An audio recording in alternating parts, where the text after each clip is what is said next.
Cheers! Cheers! I'm trying out something new. I'm actually facing you guys now. So when I talk to you, Charlie, I'm talking to you. Oh, this is actual pre-workout. Oh, my skin is on fire. Welcome to Eat the Blank Page. My name is Victor Rowe, and I'm hoping everyone is having a wonderful day. Now, my episode on Monday got a little interrupted by a lot of feelings Victor was having. My editor, Hunter, was also feeling them as well. We are cut from the same cloth. But with that, I have an actual episode planned out for everyone, and I hope it goes well. It got a little intense, and I called some people out that I don't know, but neither here nor there. Go check it out. It's episode 14. It's on YouTube and Spotify. Oh my gosh. This episode is going to be out on YouTube and Spotify because welcome to episode 15. Celebration. And we are celebrating. Drinks are on you, though. So, one of the biggest things about this podcast is that it's actually for writers. Believe it or not. If you ever see me turning to the right, it's just to make sure I'm recording. So, sorry. This podcast is actually for writers. It's not for readers. But I think it is broad enough that if you enjoy storytelling, if you enjoy, anything with deep lore or being told about things, if you like literature, video games, movies, we talk about all of them. And I'm a writer. So I'm actively learning new things about storytelling, and I'm taking examples from stories that I see that are on video games, that are on movies and books and all that stuff, like I just mentioned. So I'm going to be a wealth of information about all of those things and putting them into practice and tools and tips and tricks. And, I don't know how long to stare directly at the camera. I was never taught that one, but I'm learning it, and it hurts my eyes. Let's make this a short one today, shall we? So one of the biggest things I did over the past 2 weeks, month, I went to Barnes & Noble. I know, crazy. A brick and mortar in 2014 with Amazon at our fingertips.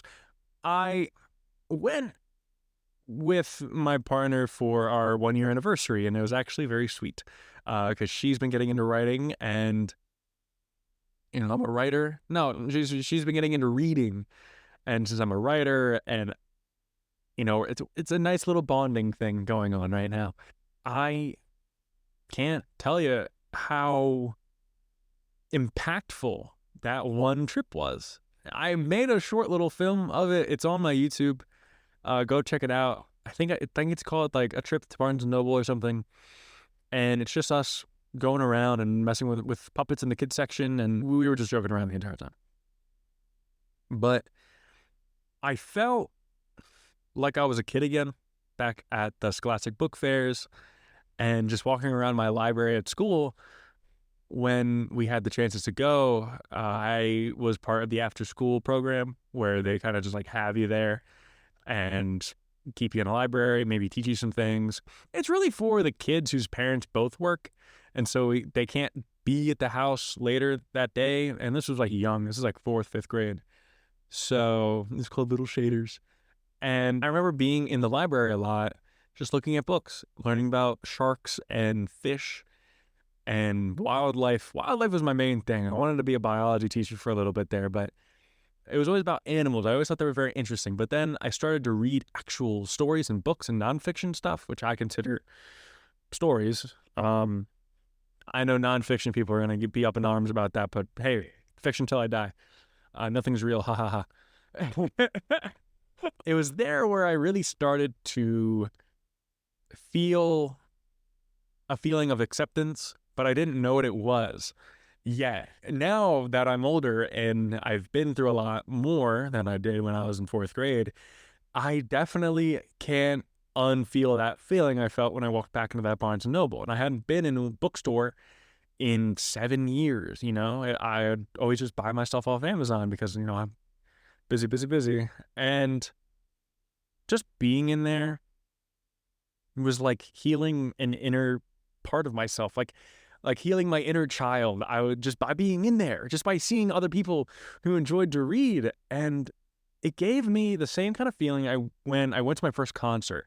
My first concert I ever went to was Grey Day tour. I went to the show in Philadelphia because I live right next to there. And if you don't know what Grey Day tour is, neither do I. But my two favorite artists, Ghostemane and Suicide Boys, or Money Sign, Uicide Boy, Money Sign, were performing there. And it was unreal because these people, keep in mind, I've never been to a concert before.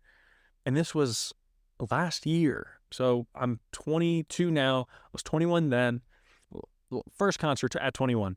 It was the first time I had been around that many people who all enjoyed the same kind of music that I like, because I was so out of left field for everyone that's in my town and everyone I went to school with and most of the people I talked to.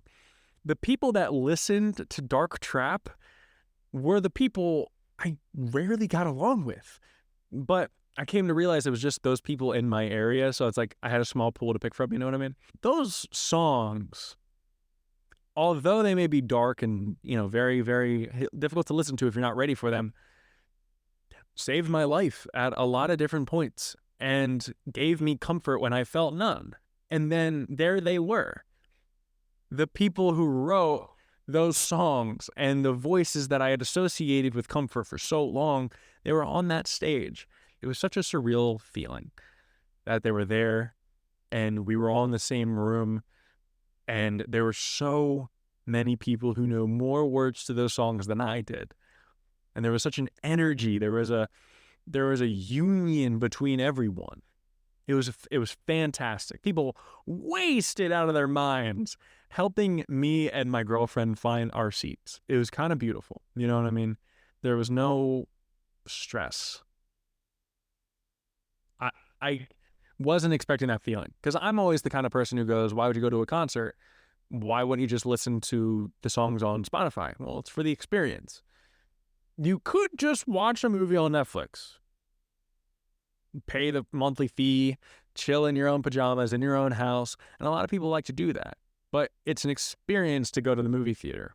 It's also an experience to go to a concert. And I'm sure I'm preaching to the choir, but as someone who only recently figured that out, I will let you know. Kind of rocked my world for a few months there. But it was the same experience actually going to a bookstore, because I felt like I was just that kid again, back at the Scholastic Book Fair, looking at all the stories I wanted to read, and I was panicking about how much time I didn't have to read them, even though I was very young, and if I had just started, I would have been able to, but hey, self-loathing otherwise. It was a nice feeling in my chest, I guess. I don't know. Like I said, it was kind of like healing my inner child, but it's not that. It was such a unique feeling. It was also kind of the emergence of a realization that I had kept myself from by not going to these bookstores, is that I want, more than anything, to have my work in those stores. My personal, writing work. I don't even know if I introduced the episode right. I've been rambling on about a bookstore for 9-10 minutes. This is Eat the Blank Page. No, yeah, it is for writers. Yeah, I did the thing. I'm a good producer. I'm a self-producer. It helped me realize that writing was always gonna be where I ended up, no matter where I went. When I was in high school, I did theater, right? I think I've talked about that a few times now, where I got a lot of the lead parts, not like the main character, but like a side character that had a song or two or had a good chunk of lines for every time I went to go audition for something. And hey, I'll retell the story really quick. So I would get all these lead parts, and whether they be side parts, whether they be main characters, whatever. No, I already told it wrong. They were all side parts. So it was only like 1 or 2 songs. I was one of the backup guys, but I was a named character. I had my own costume fitting. I had my own numbers that I would dance and sing, and I was the villain a lot. I don't know why, but I was just this taller guy who could carry a note and kind of listen to direction. And, apparently I was an okay actor, but I felt such a love for acting and such an acceptance from the people who were in my school who did it. I was so lucky because it is so cliquey now, and it's so not a good place to be. But when I was first coming in there in 7th and 8th grade, it was amazing. And I fell in love with it, and I thought I was going to be an actor forever, and that was going to be my thing. And it was called for me.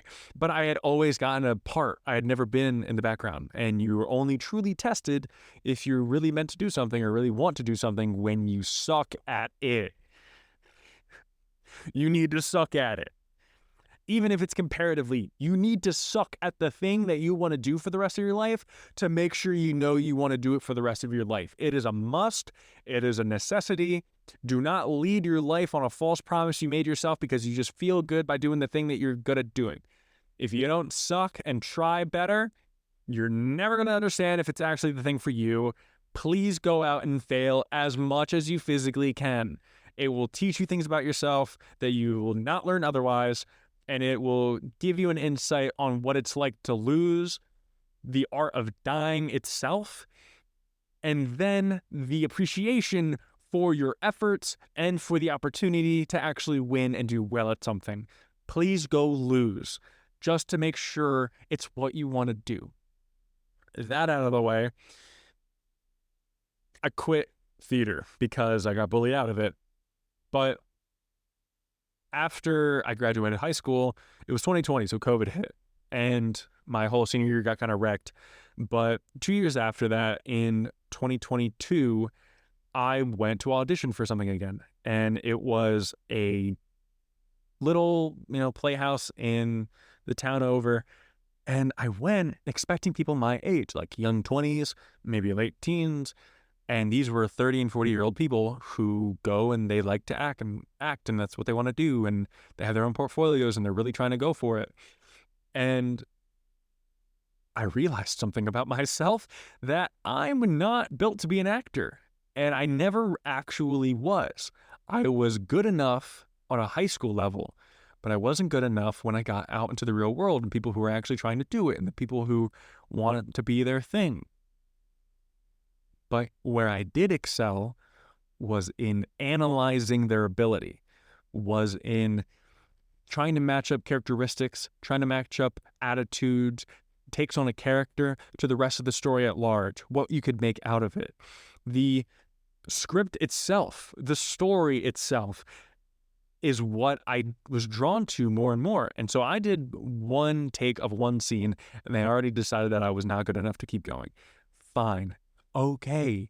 I begged them to stay in the room as they kept going on. I was like, dude, listen, I know I'm not in the show. I get it. I just want to see them do their thing. It's such a positive, it's like a blanket that gets wrapped around me, and it's just going, yeah, do this, yeah. No, this is sick. Oh my gosh. Oh my God. And everything's so much more fun and exciting. And even if it's just me by myself watching a musical on YouTube, I still get that feeling. And so some days when I'm feeling really down, I'll watch something and it like reinvigorates everything else. But what the hell was I talking about? Oh yeah, I realized that I was geared more for being a director, right? Because I was looking at everything, I was piecing everything together. I wanted to be in everyone's ear, like, yo, I think John's really good right now. And when I went to go talk to them, the people that were running the playhouse and the people I was trying to play like networker, like I was like, hey, here's my name. I'm Victor. Look me up. I had ideas for plays that I wanted to put on that were different, that were scary, that were disturbing, that were fun, that utilizes different themes, and it's not cookie cutter stuff, but still good enough to where you could watch it and understand why it's a popular, very popular thing, and it's not based off of the gimmick. The gimmick is just so there's something new in the scene. not tap dancing SpongeBob, even though I love the SpongeBob musical. And it was that drive that brought me to where I am now in being a writer. Yeah, I'm writing a book, but I also have a play going on in the background. It's slower than the book, but that's just because I'm trying to get this big project out so that I can work on my smaller projects, so that I can set up, I don't know, like a podcast or something with like an online presence, so I don't need to work a 9 to 5 and I can just do stuff online and, bring amazing stories and really hone my craft for you guys, and it'll be sick if it works out, like I hit a 2.4 thousand view video the other day. That was awesome because my best beforehand was 400 on YouTube, and I feel like a celebrity. But it was the realization that I was in the right spot. I was in the right area. I enjoyed stories, and I enjoyed performances, and I enjoyed theater, and I enjoyed that kind of nerdy vibe of, oh my gosh, the thematical undertones of the banana on the counter is really blowing my mind right now, man. That's what I fell in love with, is just that people like that would feel like how I felt about stuff that I thought no one cared about. Just like the concert that I went to for songs that I thought no one else knew the words to, and they did. It's that kind of same energy that I got. And once I found out that I was in the right space, I took off running. I was like, all right, I need to find my thing. Directing? No. Lighting? No. Set design? Maybe. If it helps tell a story. If it helps tell a story. Writing? Oh, I could be a writer, couldn't I? I'm really good at improv, and I'm really good at thinking deep about things, and I have really off-the-wall ideas sometimes, and I can just ramble on for hours. Maybe I should start a podcast. I don't know. I found writing, and it has been the most fulfilling, the most fun, and the most rewarding thing I've ever done with my life. And I don't even have any workout yet. And it's just, when you find your thing, right? And maybe I'll change my mind in 5 years' time or whatever, but I really don't think I will. When you find your thing, you fall in love with practicing the thing. You fall in love with the grind, if you want to call it that.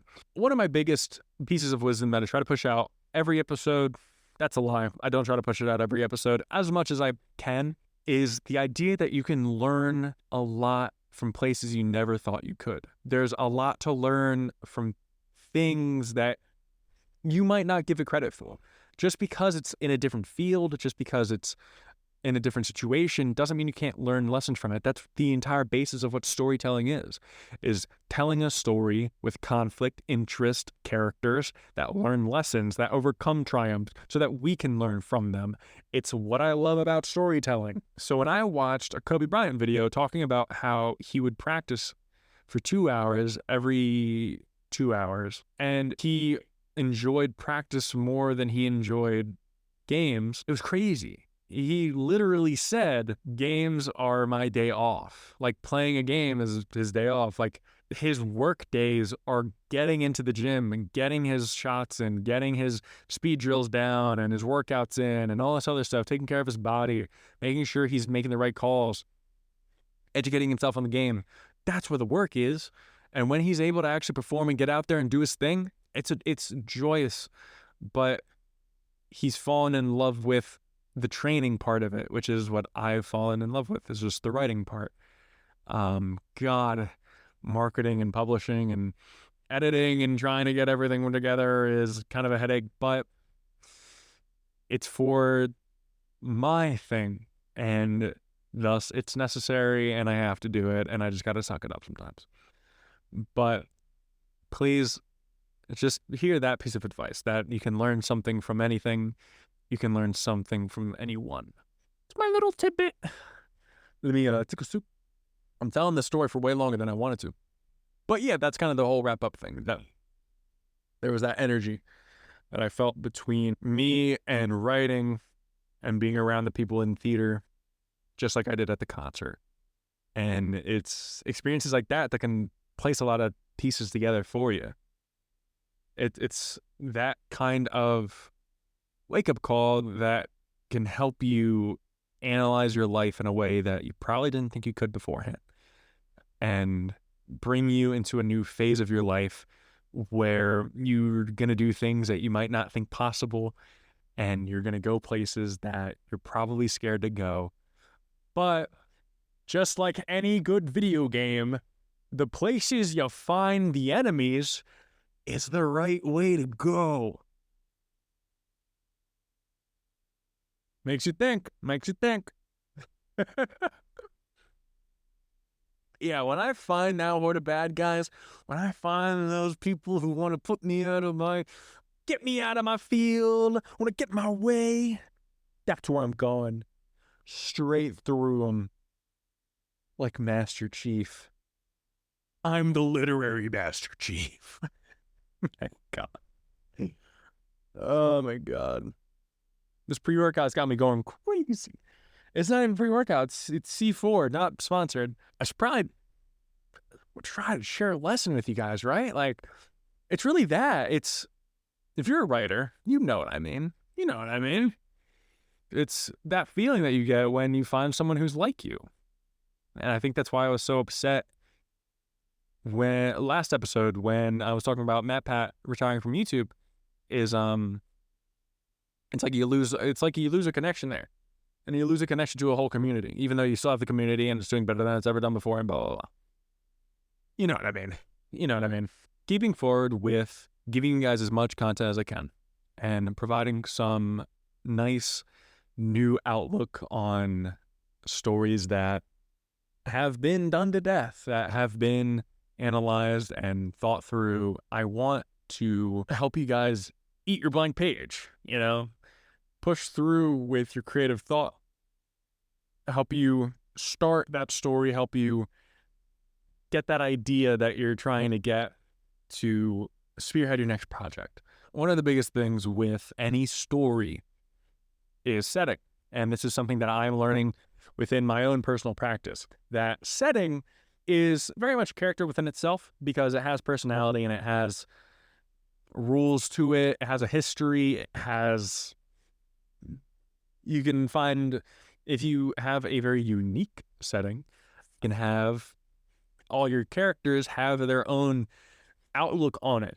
Some people think it's amazing that you're in let's say you're in a spaceship, right? Some people think the spaceship's amazing. Some people look at it as just another job. Some people think it's stupid and they don't want to be on there. And from those outlooks, you can learn more about your setting and thus learn about your characters by reacting to something that you are also reacting to, being the setting, and it all flip-flops on top of each other, right? So it's just a lot of learning going on when you kind of treat your setting like its own character. How can I tell you this the best that I can? I know. Imagine a field, right? Imagine a field of grass, and it's just a field of grass. There's nothing on the grass, right? Now, if that's your setting, field of grass, you ain't got a whole lot to work with, right? If you have character B, and they are a 5'6" Latino guy, not a whole lot to work with, right? You have more to work with a 5'6" Latino guy than you do with field of grass. Let's have average woman as character B. Are you going to tell a story with a bland cookie cutter kind of thing like human woman? You need to have personality. You need to have story. You need to have a quirk about them. You don't need to, but if their quirk is that they're a normal person around crazy people, it's still a quirk. You know what I mean? It's something that you want to pay attention to. It's the point of having a character in a story. You're making a story, giving it out to people in a narrative sense, learning lessons, traversing a world that you've created, even if it's the real world. But the world that you're giving out to your readers is this world with these characters in it, and these perspectives, and these conflicts, and these problems, and these solutions. That's what you're giving out to your reader, right? So why would you ever want to give them a boring character, right? Unless the fact that they're boring counterplays other creative and exciting characters, that is the only time. but that is already too many rules, and I am going to shove my foot in my mouth even harder. Let's do it. I can tell you exactly how to make this field of grass exciting, spectacular even. And here's an example, right? This is not a page-reader prompt. Do not treat it as one. It is an example for my writers out there who are struggling a little bit. If your story takes place in a field of grass, you can't really get anything from that. In the same way that if you gave it a history, if you gave it a quirk, and you gave it this kind of tone through both of those things, right?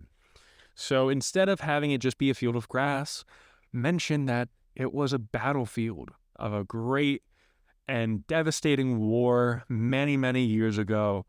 If it's like a low fantasy or high fantasy story, it fits really well with like nations and stuff. If it's a realistic fiction, you can have it be like the Battle of Gettysburg. I don't know.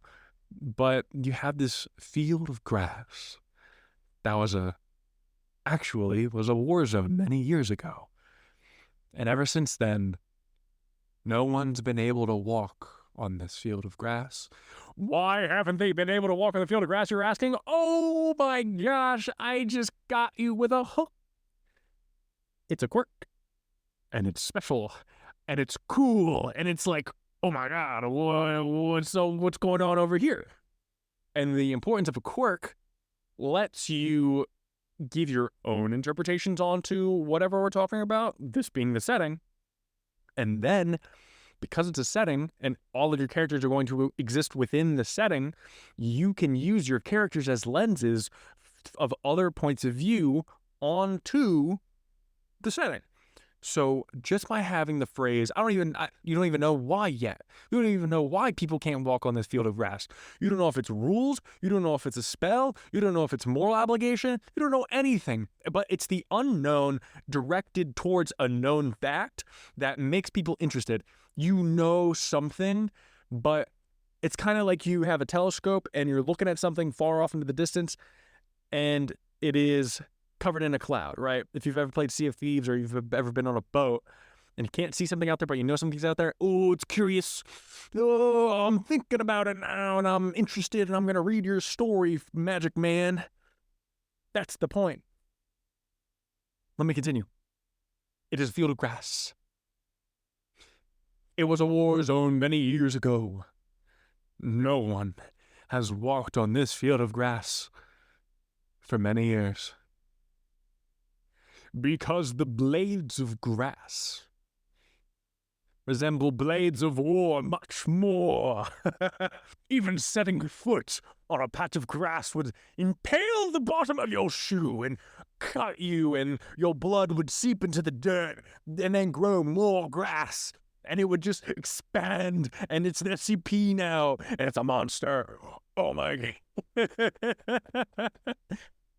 You know, it's when you add a nice little to whatever's in your story that you can then just go into with it. And never be afraid to expand on an idea, because it's when you go, and your idea blows up a little bit, your characters, depending on how many you have, or if you have one really thoughtful character, Shinji, I'm looking at you, it can really push it into the realm of unbelievably interesting, because now you have these different perspectives of each character.